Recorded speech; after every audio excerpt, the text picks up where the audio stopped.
जो एलजी के साथ केडिया का मीटिंग हुआ, तो क्या हम ये समझें कि मरकज़ी सरकार ने अपने जो प्रपोज़ल है या अपने वो जो सोच रहे हैं वो एलजी के ज़रिए केडिया तक या एपेक्स तक पहुंचाने की कोशिश की है? तो क्या ऐसी कोई बात थी? क्या सरकार की तरफ से कोई इशारा क्लियर ये क्या बात हुआ कि ये टेरिटोरियल काउंसिल या कोई और मसले उन्होंने कहा रखा हो? इसमें मैं एक चीज़ आपको क्लियर कर देना चाहता हूँ, वाज़ेह और स्पष्ट करना चाहता हूँ कि ऑनरेबल एलजी साहब ने कहा कि मैं बिहाफ ऑफ एमएचए आपकी कोर कमेटी से, केडीए के कोर कमेटी से इंक्लूड ऑनरेबल सीसी साहब से मैं बात कर रहा हूँ, और उसमें ये जो 3 पॉइंट्स वहाँ पे हमने रखे, एक तो डायलॉग इनिशिएट करने के लिए और इमीडिएटली डायलॉग इनिशिएट करने के लिए स्टेटहुड और 6 शेड्यूल हमारी अल्टीमेट गोल है, हम इसको गिव अप नहीं कर सकते हैं। टेरिटोरियल या कोई भी काउंसिल है हम उसे स्टेट में रिजेक्ट कर लेते हैं, लेकिन मीन वाइल अगर कोई प्रपोजल है एमएचए के पास, उसको हम बैठ के बातचीत एपेक्स और केडीए उस पर कंसिडर कर सकते हैं। ये हमने उनके पास रखी और इन्होंने कहा कि मैं एमएचए के बिहाफ पे आपसे बात कर रहा हूँ, बाकी चीज़ें आप एलजी साहब से ही पूछ सकते हैं। सर, सिमिलरली एलजी साहब का मेडन 3 रोज़ा विज़िट को लेके ही क्वेश्चन होगा सर। काफ़ी सारे हमारे सोशो पॉलिटिकल और रिलीजियस ऑर्गेनाइजेशन द्वारा भी प्रेसिंग डिमांड्स इश्यूज़ को लेके एलजी साहब के साथ बात कर रहे थे। उधर कहीं ना कहीं स्टेटहुड और ये 6 शेड्यूल जैसे डिमांड्स हमने देखे नहीं, मोस्टली जोजिला या एयरपोर्ट जैसे डिमांड्स हमने देके।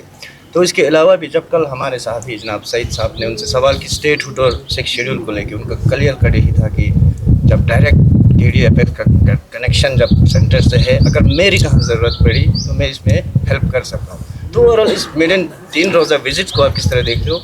जितने भी हमारे ग्राउंड इश्यूज़ थे एलजी साहब तक पहुँच चुके हैं। उसमें मैं एक चीज़ आपको क्लियर कर दूँ, जितने भी हमारे रिलीजियस हों, पॉलिटिकल हों, आपके सोशल ऑर्गेनाइजेशंस और जिन से मिले, जिन्होंने डिफरेंट इश्यूज़ हाईलाइट की डिस्ट्रिक्ट को लेकर, इन्हीं ऑर्गेनाइजेशंस के केडीए में सब उनके रिप्रेजेंटेटिव हैं।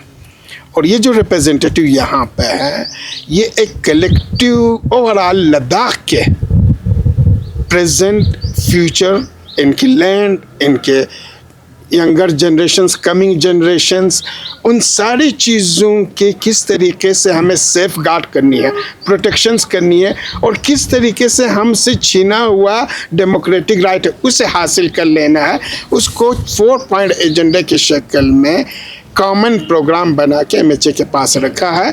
और ये प्लेटफॉर्म उन्हीं इश्यूज़ को ही स्ट्रेस करेगी और इन्हीं इश्यूज़ पे एड्रेस करेगी। बाकी जिन रिलीजियस इंस्टीट्यूशंस ने, सोशल इंस्टीट्यूशंस ने, बाकी पब्लिक रिप्रेजेंटेटिव्स ने डिफरेंट इश्यूज़ उठाए, वो इश्यूज़ जेन्युइन है, जस्टिफाइड है, और वो हम सबों का कंसर्न है। एलजी साहब ने, मैंने पहले भी आपको बताया, इन्होंने खुद कहा मैं एमएचए के बिहाफ पे आपसे बात कर रहा हूँ, और एमएचए के बिहाफ पे आपके पैगाम को, आपके मैसेज को, यानी केडीए के मैसेज को मैं क्लियरली एमएचए तक पहुँचाऊँगा और इनिशिएट करूँगा कि ये डायलॉग, इन्होंने कहा कि इतनी देर नहीं होनी चाहिए, इसको हम इमीडिएटली इनिशिएट करेंगे, शुरू करेंगे। सर, 3 महीने से ज़ायद हो रहा है, डायलॉग रिज्यूम नहीं हुआ, तो केडीए की तरफ से बार बार ये भरोसा दिलाया जाता है आवाम में कि डायलॉग रिज्यूम नहीं होगा तो हम प्रोटेस्ट करेंगे, पद यात्रा करेंगे, लेकिन इस तरह के कुछ इकदाम लेते हुए नज़र नहीं आते। तो क्या आप केडीए धीरे धीरे एमएचए से या यूटी एडमिनिस्ट्रेशन से कुछ डर का माहौल ऐसा फील कर रहे हैं? मैं आपको बिल्कुल एक चीज़ क्लियर कर दूं, हमने डे फर्स्ट में कहा है, हम अपने डिमांड्स को लेकर गवर्नमेंट ऑफ इंडिया की, एमएचए की, किसी किस्म की प्रेशर हो, किसी किस्म का धौंस हो, दबाव हो, या आपको रजाने के लिए कुछ चीज़ें ऑफ़र करते हैं, हम उन चीज़ों में आने वाले नहीं हैं। ना हम डरने वाले हैं, ना हम खौफ खाने वाले हैं, ना हम जेल में जाने से डरते हैं, ना हम मरने से डरते हैं, और ना ही हम किसी किस्म के कोई कंप्रोमाइज़ नहीं करेंगे। रहा आपकी बात की केडीए और एपेक्स ने क्या किया, आप जानते हैं 4 फरवरी के बाद केडीए और एपेक्स के ज्वाइंट कॉल पे प्रोटेस्ट हुआ, लेह में भी प्रोटेस्ट हुआ, करगिल में भी प्रोटेस्ट हुआ, और पूरी करगिल डिस्ट्रिक्ट आपका बंद रहा।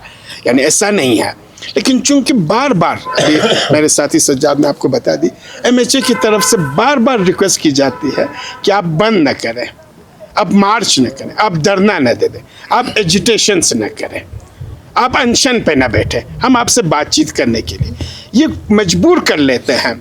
अदरवाइज हमें भी शौक नहीं है कि सब कुछ स्टैंड स्टिल करके बंद दें, काल दें, पद यात्रा करें, अनशन करें।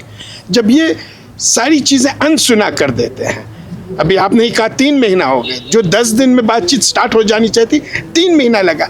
3 महीने के बाद जब वहाँ से कुछ रिस्पांस नहीं आता तो हमें बंद के कॉल देने पड़ती है, हमें प्रोटेस्ट का कॉल देना पड़ता है, हमें सड़क पे आना पड़ता है, और ये हम करेंगे।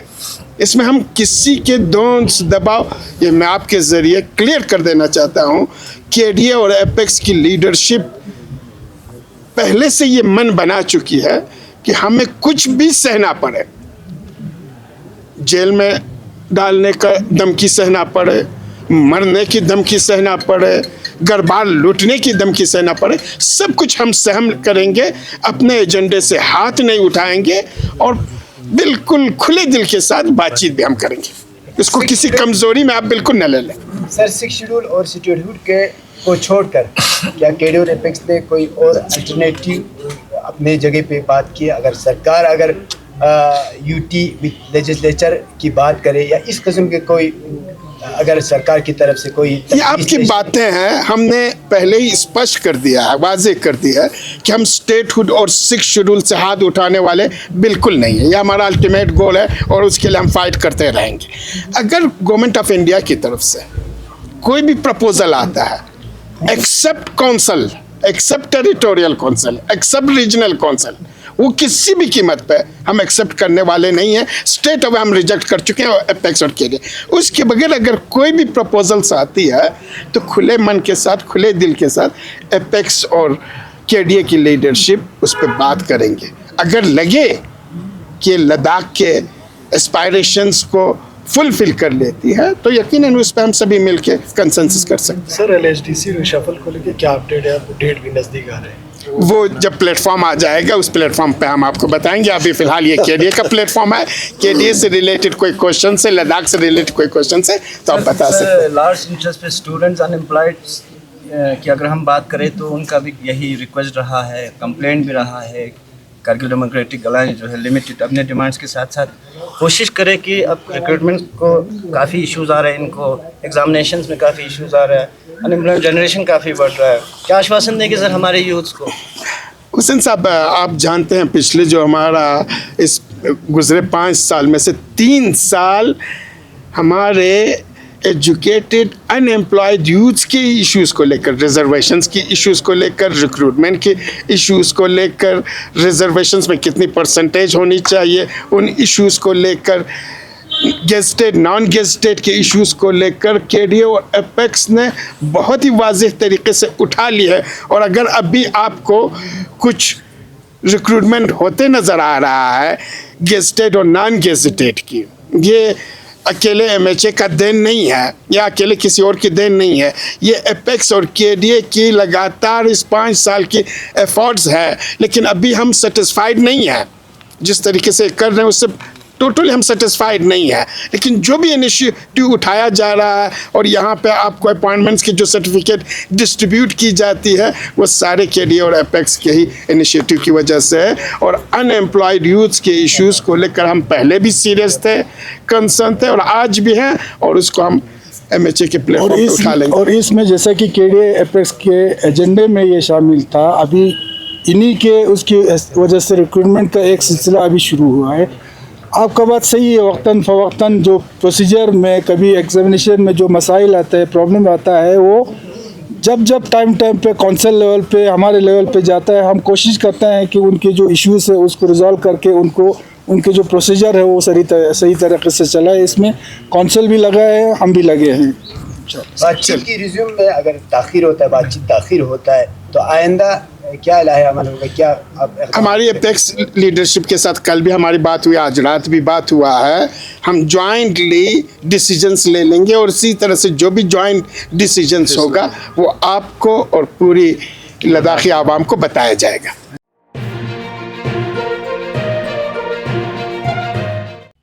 मकामी, कौमी और बैनुल-अक़वामी ख़बरों से बाखबर रहने के लिए चैनल को लाइक, शेयर और सब्सक्राइब करें।